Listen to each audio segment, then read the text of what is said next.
We've done this for 6 years. For those that don't know, I had a niece who's 26 years old, and when she was 18 months old, they diagnosed her with leukemia and said she was going to die.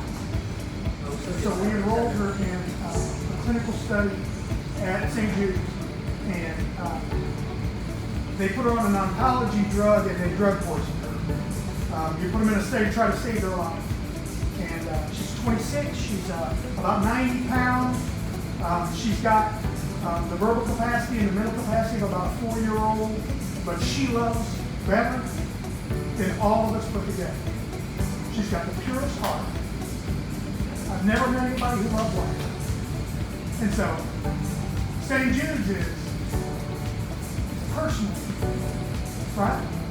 And I have never met a couple more grateful than the Robshaw, and I am super thankful that they're the ones that get to drive with us.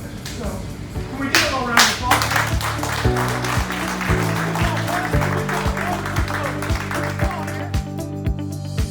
Jennifer, just tell us how you feel. Well, the way I feel is I feel so blessed. I'm seeing a new car, and it just was like a gift that was handed to us. So I'm very, very grateful. I feel very blessed. It means my husband and I can travel in a nice vehicle, feeling safe, and having all the new safety features, plus all the extras that make driving a car so fun.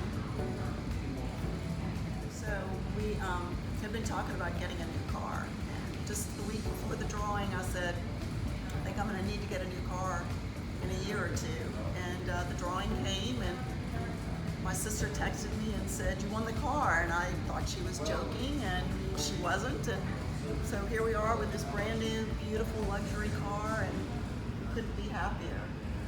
And we're so grateful to All Star for this wonderful gift.